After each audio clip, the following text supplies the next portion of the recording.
Welcome back to another episode of the Terrain Studio. I'm your host, Sean Morris. On this month's terrain tutorial, we're going to get back at our slab floor that we worked on last month. As mentioned, we're going to turn this into a bit of a fall scene.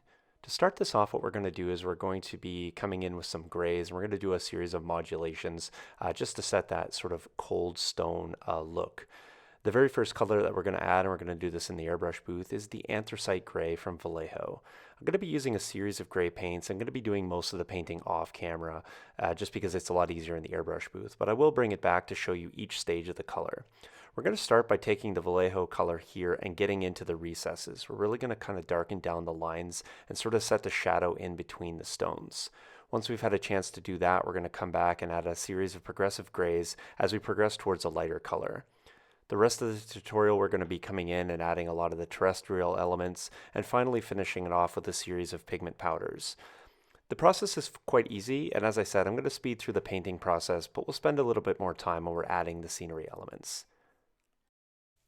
We're now back at the stone slab, having laid down the anthracite gray in the airbrush booth. You can see here that I've really concentrated on outlining each of the stones. The variation of color isn't important here, and I can definitely modulate between dark and light. The next part of the process is we're going to come in and lay down a 4-color modulation. To start, we're going to use a dark blue gray. This is going to be followed by a dark gull gray, followed up by a neutral gray, and lastly, we're going to use Vallejo Air Light Gray. The color variation on this is my chosen palette. However, you can definitely vary the colors between 3, 4, and 5 if you see fit.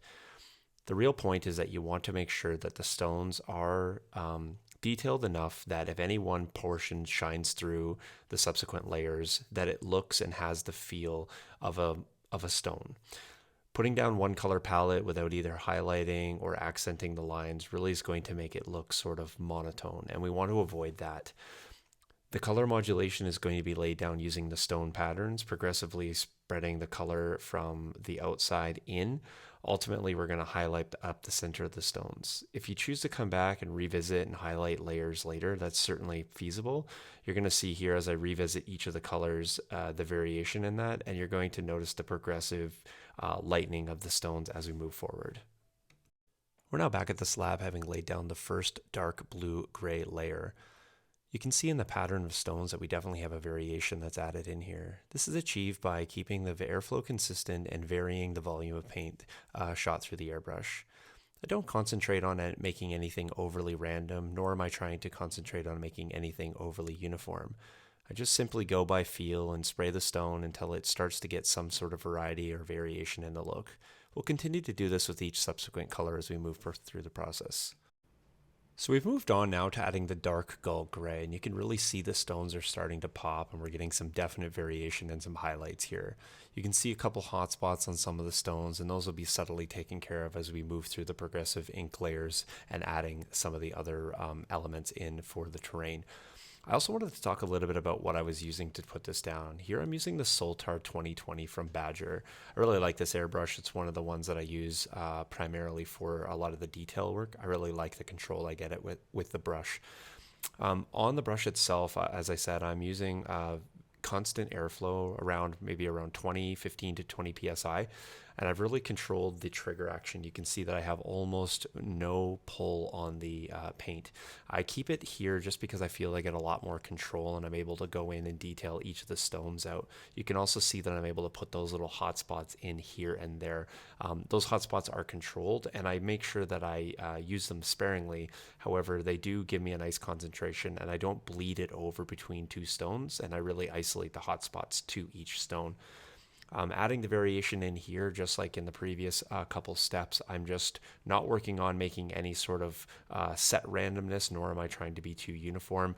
I have concentrated a little bit of the hot to the outsides, and I've left the center a little bit darker. That's actually because the center is going to have a little bit more of the open space, and as we get into putting down some of the other terrestrial elements, particularly the AK Interactive Mud and some of the leaf variations that we're going to put down, that will really start to pop, and you'll really see that start to develop as we continue to move through the stages. So we're now back at the slab, and I'm showing you here steps 3 and 4 kind of together. First, I'm showing you the neutral gray that's applied. That's been applied here on the left-hand side, and we've actually transitioned that right up to the light gray color. I just came in and did the exact same process, and I sort of split it down the middle here, showing you the light gray on the right side. The importance here is that you can actually have stopped at any point along the way, and in fact you can take it a step further if you'd like to do more of a white gray, or even right up to a white if you want. Again, where you stop and where you create your final color is completely up to you. However, my advice is to actually get it up to the highest color that you want before you go in with any of the inks or any of the other terrestrial elements. I really want to make sure that I don't have to revisit all of this piece, although you will see I subsequently will come back and do some modulation as I add some additional broken pieces and debris. But really, the color variation that we have achieved here is quite nice, and we're ready to go onto the ink layer. Once the modulation's had a chance to dry, we're going to come in with the next process. For this, we're going to be using some Vallejo dark gray wash, and we're just going to simply apply the ink wash over the entirety of the model. On the stones themselves, I want to concentrate on getting it into the recesses and the lines. I want to make sure that the lines are darkened, as well as any of the raised edges of the stones. I really want to accent that shadowed area. The process is pretty simple. We're going to just take it right out of the bottle. We're not going to dilute or do anything special. We're going to brush it over the entirety of the stone. Working right to left, the process is going to be pretty simple. I'll speed up the process as we go through. You'll notice that I really want to concentrate on making sure that I get a uniform coverage here. Although if it's overly saturated or I think it's too thick, I can simply either tab it off with a sponge, or I can go in and just remove it with a paper towel, or in fact I can just re-wick it up with the brush and move it on. I want to be somewhat careful that I'm not putting a lot of really aggressive brush strokes in this, but simply if I keep it pooled onto the stones and I keep the brush strokes confined within each stone, it does make sure that I don't get any large streaks or, as I said, progressive brush strokes that go over multiple stones. So again, I'm just going to let the video speed through and you can see it as we get to the end. I'm going to let this fully dry, and then, as I said, we're going to actually remodulate this back up using the same steps. So moving from that dark blue gray to the gull gray to the neutral gray and to the light gray. It's not necessary. I just found that I did want to have it a little bit lighter than this ink dried. It actually dried quite dark, and so I was able to bring it back up in certain areas. Again, the ink actually added to the modulation and really helped me set a new dark color.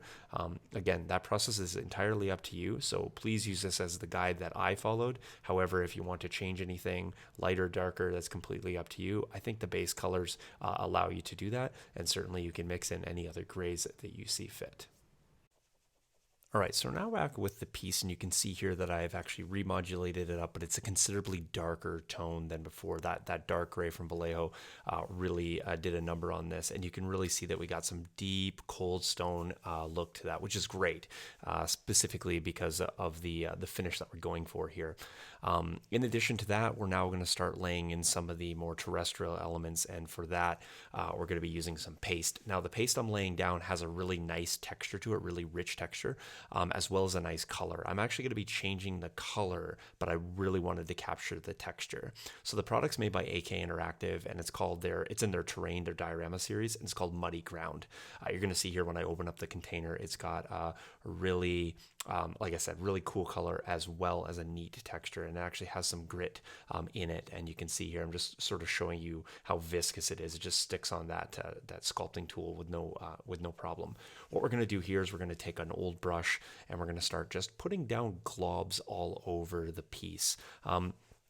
The reason for this is I just want to kind of frame in the piece, kind of creating a little bit of a textured frame around the outside, although I am going to include some spots in the middle as well. I'm just going to speed up the video in terms of showing you kind of how this process goes. You can really see I kind of use that roll texture, that process I've talked about before that really takes brush strokes out while using a brush. I'm also using a sculpting tool just to kind of manipulate some of the small edges. You can notice here that I'm not really transitioning off the ground material here. So I'm really just kind of making large patches, and I'm not worrying about sort of connecting or even creating any sort of natural transition. I don't really need that on this piece. I'm going to do that more with the powders and more with the inks and the airbrushing as I subtly transition it onto the stones. So again, just making patches very random in pattern. I definitely don't want to have any uniformity to this.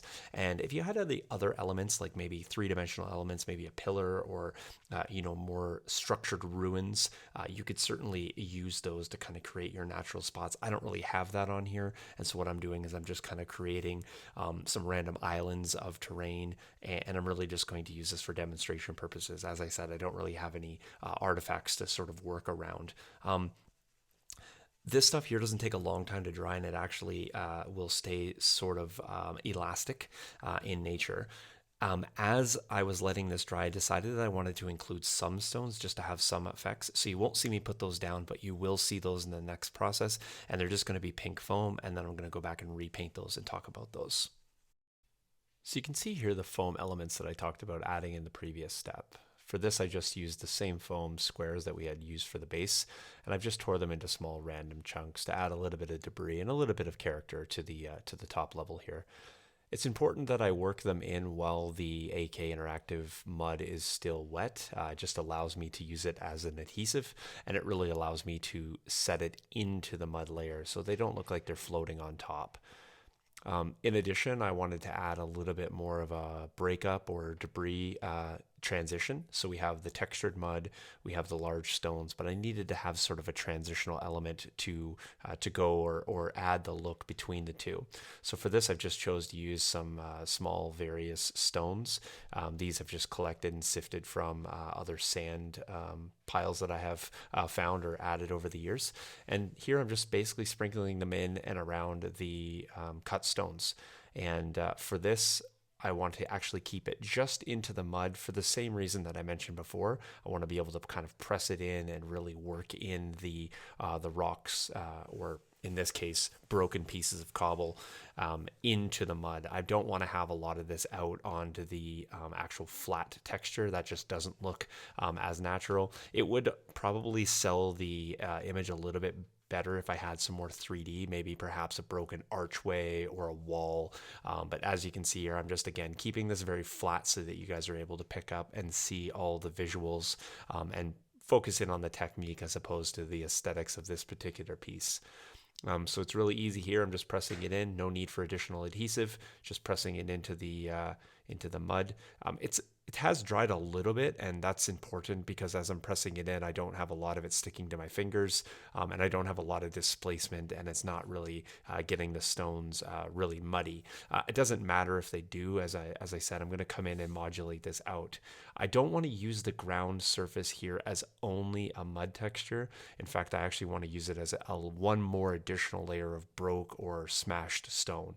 And so what I will do in the next step is I'll do this off camera, is I'm going to come back in and modulate everything back exactly as I'd done in the previous step, focusing the modulation primarily on the actual foam stones. And I can certainly just spray some of the base gray colors over the mud and the smaller rock elements. Again, this step could have been done beforehand if you in fact had pre-planned everything and you knew exactly what you were going to do. In this case, I was working a little bit from a design change, and so I'm adding the stones in after. I could have also sprayed the stones off camera and off the piece and then added them in later, but again, I was going to end up spraying the ground mud texture anyway, and so for this, I just thought it would be nice to transitionally do them at the same time, effectively two birds with one stone. However, the choice of technique and the order of operation is truthfully up to you. I often do a lot of things on the fly, and I feel that's one of the more fun aspects of terrain making. It adds some creativity, and I'm never too set to a plan that I can't pivot off it and later add some elements. So let me spray this off camera, and we'll get back with adding the rest of the features in a minute. So we're now ready to start adding in the more of the terrestrial elements. You can see here that I've sort of reconstituted the palette into a very uniform fashion. I've since added in the modulation over both the mud texture as well as the stone debris that we added. If this was done in pre-construction, then this could have been easily done when we did the first layer of modulation. However, as you know, I decided to add it in after. In addition to adding this in, I've also decided that I wanted to add for more fall feel to this, and as a result I chose to go with a different color brown than the AK Interactive Mud came as a default. For this I've chose to use burnt umber, golden brown, as well as Middlestone brown. I feel these colors have a real fall look to them, and it's really going to help us to transition and add in a terrestrial element to accent the debris field, as well as sort of create that nice even transition between the stone floor and the ground, and then finally up to the debris. I'm going to do this again with an airbrush, and I'm going to go in and subtly transition and modulate the brown color. This will help to transition the elements of the ground to the stone, and we're going to get a real nice feathered look as we complete this process. Okay, so off camera in the airbrush booth, I completed the ground coloration here using the burnt umber right up into the Middlestone brown. I really like the look, and I really like how defined the broke stones are now, and the nice separation and natural gradient that we get from the stone floor right up into the debris field. The next process here was what we wanted to do was reestablish some sort of uniform look between the ground. We have some high spots that we picked out with the airbrush, but now we want to kind of create a little bit more of a subdued look. For this, what I'm going to be using is a Vallejo wash called European Dust. Really like this color. Again, I feel it falls into the fall palette quite nicely. So for this, what I'm going to do is simply decant it right from the bottle as we did before, and really concentrate it on the earth paste. It's okay if I get a little bit of a transition onto the stone, although I am going to try to keep it within the confines of the actual earth paste itself. There's no special technique here, again, just going in and saturating. I'm going to keep it off the larger stones, although I'm okay to brush the sides. And the smaller stones, again, some of the more flat or pressed in stones, I will definitely give them a wash. Anything that's protruding a little bit on the high side, obviously I'm going to keep it off the tops there, because I really want this to look more like a natural weathering or a mixing of the ground color with the stones, blown around or mixed into the mud itself. So I'm just going to speed through this process as I go ahead and apply this. Again, same techniques as is shown before, nothing special. We'll finish this up and then we'll get on to the next step.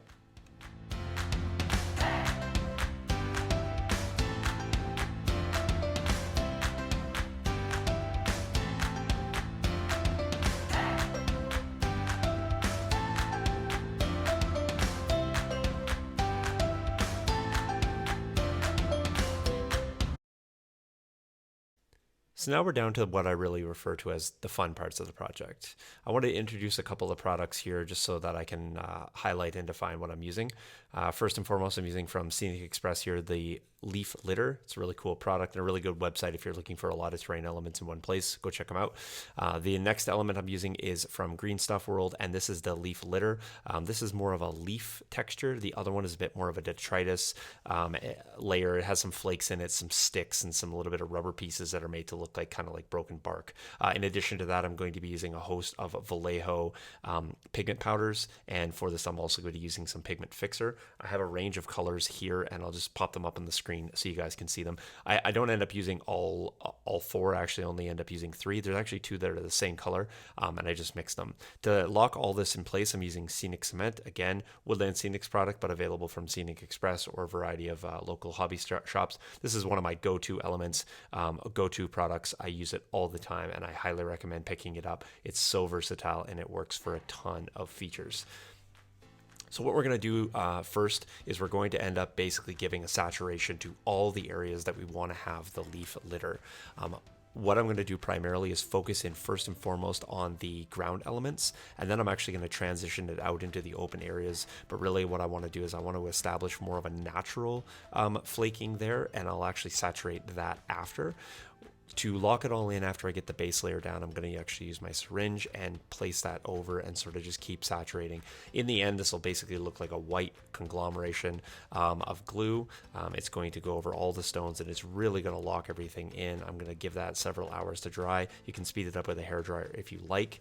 And then I'm going to come back and start adding in some of the pigments. You'll actually see in the next step that I come back before it's 100% dry and start using it to actually lay and lock in some of the pigments without having to use a ton of the pigment fixer. The fixer is what you'll use if it was 100% dry. You can actually use it if you want to apply the pigments in a wet stage. Just be careful if you're not familiar with them. It's best to apply them dry. If you get some level of comfort or you have some previous experience, then you can work with a little bit more of a wet palette to apply those.